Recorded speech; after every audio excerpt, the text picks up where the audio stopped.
दिवंगत नेता प्रणब मुखर्जी की बेटी शर्मिष्ठा मुखर्जी की किताब इन Pranab my father a daughter remembers को इन दिनों खूब चर्चा हो रही है। इस किताब में उन्होंने बताया कि साल 2004 में जब कांग्रेस पार्टी की सरकार बनने की बारी आई थी तो उनके पिता प्रणब मुखर्जी का नाम प्रधानमंत्री बनने की रेस में शामिल था, लेकिन उनके पिता ने भापते हुए उनसे कहा था कि सोनिया गांधी उन्हें पीएम नहीं बनाएंगी।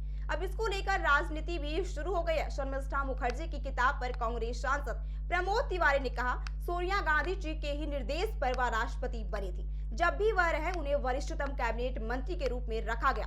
शर्मिष्ठा जी ने तो अपने पिता की ही आलोचना कर दी थी उस समय जब वह नागपुर गए थे। दरअसल इस किताब में वो लिखती है कि जब उन्होंने अपने पिता से प्रधानमंत्री पद के बारे में सवाल किया तो उन्होंने कहा नहीं, वो यानी कि सोनिया गांधी मुझे प्रधानमंत्री नहीं बनाएंगी। दी पीएम इंडिया नेवर हैड नाम के टाइटल वाले चैप्टर में शर्मिष्ठा मुखर्जी ने लिखा है कि सोनिया गांधी के प्रधानमंत्री पद की दौड़ से हटने के बाद मीडिया और राजनीतिक गलियारों में अटकलें तेज हो गई थी और इस पद के प्रबल दावेदारों में डॉक्टर मनमोहन सिंह और प्रणब मुखर्जी के नामों पर चर्चा की जा रही थी। इसके बाद वो आगे लिखती हैं कि मुझे कई दिनों से बाबा यानी कि प्रणब मुखर्जी से मिलने का मौका नहीं मिल रहा था क्योंकि वे अपने कामों में बहुत बिजी रहते थे, लेकिन मैंने उनसे फोन पर बात की थी। जब मैंने एक्साइटेड होकर उनसे बात पर पूछा कि क्या आप प्रधानमंत्री बनने जा रहे हैं तो उनका जवाब था नहीं, वो यानी कि सोनिया गांधी मुझे प्रधानमंत्री नहीं बनाएंगी, प्रधानमंत्री तो मनमोहन सिंह होने वाले हैं।